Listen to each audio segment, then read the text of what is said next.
दोस्तों, कर्नाटक विधानसभा चुनाव का आ चुका है ताजा तरीन ओपिनियन पोल। जैसा कि आप देख सकते हैं कि 224 विधानसभा सीटों का कर्नाटक विधानसभा चुनाव ओपिनियन पोल। यहां पर जो लड़ाई है, जो असली लड़ाई, वो कांग्रेस बनाम भारतीय जनता पार्टी होने वाला है। और भारतीय जनता पार्टी अपने साथी के साथ में कांग्रेस को सत्ता से हटाने की पूरी कोशिश में लगी हुई है। क्या कर्नाटक में कांग्रेस अगली बार चुनाव जीत पाएगी? क्या भारतीय जनता पार्टी कर्नाटक में अपनी सरकार बना पाएगी? इस बात को भली भांति जानने के लिए आप यह वीडियो पूरा देखें। हम एकदम से सटीक और ताज़ा तरीन ओपिनियन पोल लेकर आए हैं। तो सबसे पहले हम बात करते हैं दोस्तों बागलकोट जिले की। विधानसभा की 7 सीटों वाला जिला है और यहाँ पे लड़ाई काफी दिलचस्प देखने को मिलने वाली है। 7 सीटों में से 4 सीटें कांग्रेस के खाते में, 3 सीटें एनडीए के खाते में और अदर के खाते में 0 सीटें जाने का अनुमान जताया जा रहा है। बेल्लारी जिले की बात करें, 5 विधानसभा की सीटें हैं और 5 सीटों में से 3 सीट कांग्रेस के खाते में, वहीं 2 सीट एनडीए के खाते में, जबकि अदर के खाते में 0 सीटें जाने का अनुमान जताया जा रहा है। बेलगावी जिले में विधानसभा की 18 सीटें हैं और इन 18 सीटों पे काफी दिलचस्प लड़ाई होने वाली है, या यूं कहें मुकाबला 19-20 का होता हुआ नजर आ सकता है एनडीए और कांग्रेस के बीच में। जी हाँ, 9 सीटें कांग्रेस के खाते में, 8 सीटें बीजेपी के खाते में, वहीं 1 सीट अदर के खाते में जाने का अनुमान जताया जा रहा है। अब बात करते हैं दोस्तों बेंगलुरु ग्रामीण की। विधानसभा की 4 सीटों वाला जिला है और इस जिले में लड़ाई काफी बराबरी को देखने को मिल सकती है। इस बार कांग्रेस 2 सीटें तो जीत रही है, लेकिन वहीं पे एनडीए या यूं कहें भारतीय जनता पार्टी 2 सीटें जीतती हुई नजर आ रही है, जबकि अदर के खाते में 0 सीटें जाने का अनुमान जताया जा रहा है। बात करें बेंगलोर शहरी सीट की, तो बेंगलोर शहरी जिले में विधानसभा की 28 सीटें हैं और ये बंगाल का सबसे बड़ा जिला माना जाता है। जी हाँ, 28 विधानसभा की सीटें हैं और 28 विधानसभा की सीटों में 18 सीटें यहाँ पे कांग्रेस के खाते में जाने का अनुमान जताया जा रहा है, जबकि 9 सीटें बीजेपी के खाते में और 1 सीट यहाँ पे अदर के खाते में जाने का अनुमान जताया जा रहा है। कर्नाटक के सबसे बड़े जिले बेंगलुरु शहरी के 28 में से 18 सीटें कांग्रेस लाके सबसे बड़ी पार्टी बनते हुए नजर आ सकती है इस जिले की। बात करें दोस्तों बीदर जिले की। विधानसभा की 6 सीटों वाला जिला है और इन 6 सीटों में 4 सीट कांग्रेस के खाते में, जबकि 2 सीट बीजेपी के खाते में और अदर के खाते में 0 सीटें जाने का अनुमान जताया जा रहा है।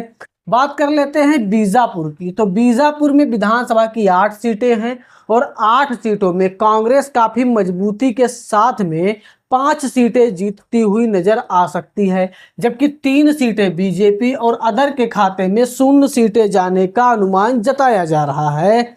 बात करें दोस्तों चामराजनगर की। विधानसभा की 4 सीटों वाला जिला है और इस जिले में जो मुकाबला है वो बराबरी का है। जी हाँ, एनडीए बनाम कांग्रेस मुकाबला होने वाला है और काफी कांटे का टक्कर होने वाला है इस जिले में। 4 में से 2 सीटें कांग्रेस के खाते में तो 2 ही सीटें बीजेपी के खाते में जाने का अनुमान जताया जा रहा है, जबकि अदर के खाते में 0 सीटें जाने का अनुमान जताया जा रहा है। इसी के साथ बात करते हैं अब हम चिकबलपुर की। विधानसभा की 5 सीटों वाला जिला है चिकबलपुर और 5 में से सबसे अधिक 3 सीटें कांग्रेस जीतती हुई नजर आ रही है, जबकि 2 सीटें बीजेपी और अदर के खाते में 0 सीटें जाने का अनुमान जताया जा रहा है। चिकमंगलूर जिले की बात करें, यहाँ पे 5 विधानसभा की सीटें हैं और यहाँ लड़ाई 19-20 का होता हुआ नजर आ सकता है। 5 में से 3 सीटें कांग्रेस जीत तो रही है, लेकिन 2 सीटें बीजेपी भी जीत के अपनी मजबूती पेश कर रही है। वहीं अदर के खाते में 0 सीटें जाने का अनुमान जताया जा रहा है। चित्रदुर्ग जिले की बात करें, विधानसभा की 6 सीटें हैं चित्रदुर्ग जिले में और 6 में से 3 सीटें और सबसे अधिक सीटें कांग्रेस जीतती हुई नजर आ रही है, जबकि 2 सीटें बीजेपी के खाते में जा सकते हैं, वहीं 1 सीट अदर के खाते में जाने का अनुमान जताया जा रहा है। दक्षिण कन्नड़ की 8 सीटों पर अगर नजर डाल लेते हैं तो यहाँ से कांग्रेस को काफी बड़ा लॉस देखने को मिल सकता है। जी हाँ, कांग्रेस यहां से सिर्फ 3 सीटें जीत रही, जबकि एनडीए यानी कि बीजेपी 5 सीटें जीतती हुई नजर आ रही है। और वहीं अदर के खाते में 0 सीटें जा रही हैं। 8 में से दक्षिण कन्नड़ की 5 सीटें जीत के एनडीए या यूं कहे बीजेपी सबसे बड़ी पार्टी बनते हुए नजर आ सकती है। अब हम बात करते हैं दोस्तों दवड़गोरो जिले की। विधानसभा की 7 सीटों वाला जिला है। 7 सीटों में जो मुकाबला है वो 19-20 का होता हुआ नजर आ सकता है। 7 में से 4 सीटें कांग्रेस जीत रही है, वहीं भारतीय जनता पार्टी 3 सीटें जीतती हुई नजर आ रही है। 7 में से 4 सीटें कांग्रेस जीत के इस जिले की सबसे बड़ी पार्टी बनते हुए नजर आ सकती है। बात करते हैं दोस्तों धरवाड़ जिले की। विधानसभा की 7 सीटों वाला जिला है धरवाड़, और 7 में से 4 सीटें कांग्रेस के खाते में जा सकती हैं, वहीं 3 सीटें बीजेपी के खाते में, 0 सीटें अदर के खाते में जाने का अनुमान जताया जा रहा है। गदग जिले की बात करें, विधानसभा की 4 सीटें हैं, 4 में से 2 सीटें कांग्रेस के खाते में, तो 2 ही सीटें बीजेपी के खाते में जाने का अनुमान जताया जा रहा है इस ओपिनियन पोल में।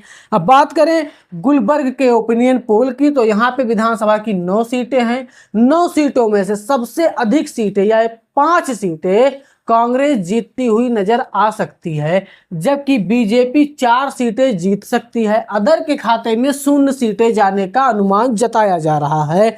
हसन जिले की बात करें, विधानसभा की 7 सीटें हैं और 7 में से 4 सीटें कांग्रेस जीत सकती है, वहीं 3 सीट बीजेपी और अदर के खाते में 0 सीटें जाने का अनुमान जताया जा रहा है। हावेरी जिले की बात कर ले, हावेरी में विधानसभा की 6 सीटें हैं, 6 में से 3 सीटें कांग्रेस जीत सकती है, वहीं 2 सीटें बीजेपी जीत सकती है, 1 सीट अदर के खाते में जाने का अनुमान जताया जा रहा है। कोकडुक जिले की बात करें, विधानसभा की 2 सीटों वाला जिला है और यहाँ पे कांग्रेस को काफी बड़ा नुकसान उठाने को मिल सकता है। 2 के दोनों सीटें बीजेपी के खाते में जा सकती हैं, अदर के खाते में 0 सीटें जाने का अनुमान जताया जा रहा है। कोलार की बात करें, 6 विधानसभा की सीटों वाला जिला है कोलार, और कोलार में 4 सीटें कांग्रेस जीतती हुई नजर आ रही है, जबकि 2 सीटें बीजेपी और अदर के खाते में 0 सीटें जाने का अनुमान जताया जा रहा है। कोप्पल जिले में विधानसभा की 5 सीटें हैं, 5 में से 3 सीटें कांग्रेस जीत सकती है, जबकि 2 सीटें बीजेपी और अदर के खाते में 0 सीट जाने का अनुमान जताया जा रहा है। अब बात करें मांड्या जिले की। विधानसभा की 7 सीटें हैं मांड्या जिले में, 7 में से 4 सीटें कांग्रेस जीत सकती है, वहीं मात्र 3 सीटों पर बीजेपी सिमटती नजर आ सकती है। अदर के खाते में 0 सीटें जाने का अनुमान जताया जा रहा है मांड्या जिले से। मैसूर की 11 सीटों पर नजर डालें तो यहां पर कांग्रेस का पल्ला भारी नजर आ रहा है। 11 में से 7 सीटें कांग्रेस जीत सकती है, जबकि 4 सीटें बीजेपी और अदर के खाते में 0 सीटें जाने का अनुमान जताया जा रहा है। रायचूर में विधानसभा की 7 सीटें हैं और यहाँ पे कांग्रेस को नुकसान उठाने को मिल सकता है। 7 में से 3 सीटें कांग्रेस जीत सकती है, वहीं 4 सीटें बीजेपी और अदर के खाते में 0 सीटें जाने का अनुमान जताया जा रहा है। रामनगर जिले में विधानसभा की 4 सीटें हैं और इन 4 सीटों में मुकाबला दिलचस्प नजर आ सकता है। 2 सीटें बीजेपी तो 2 सीटें कांग्रेस जीतती हुई नजर आ सकती है। अब हम बात करते हैं दोस्तों शिमोग जिले की। विधानसभा की 7 सीटों वाला जिला है और 7 में से 4 सीटें कांग्रेस के खाते में जाने का अनुमान जताया जा रहा है, वहीं 2 सीटें बीजेपी के खाते में और 1 सीट अदर के खाते में जाने का अनुमान जताया जा रहा है।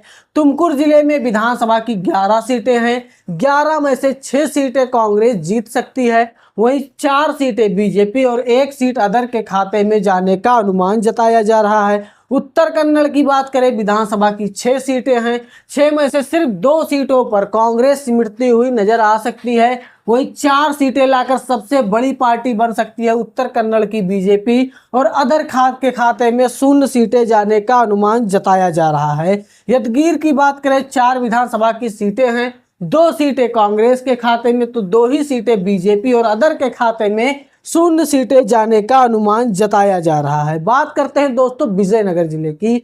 विधानसभा की 5 सीटें हैं विजयनगर जिले में और 5 में से 3 सीटों पर विजय प्राप्त कर सकती है कांग्रेस, जबकि मात्र 2 सीटों पर जीत सकती है बीजेपी और अदर के खाते में 0 सीटें जाने का अनुमान जताया जा रहा है। उडुपी की 5 सीटों पर नजर डालते हैं। 5 में से 3 सीटें कांग्रेस के खाते में जा रही हैं, वहीं 2 सीटें बीजेपी के खाते में। उडुपी की 3 सीटें जीत के कांग्रेस सबसे बड़ी पार्टी बनते हुए नजर आ सकती है। तो अब तक कुल आपने 224 सीटों का ताजा तरीन और बेहद सटीक ओपिनियन पोल देखा।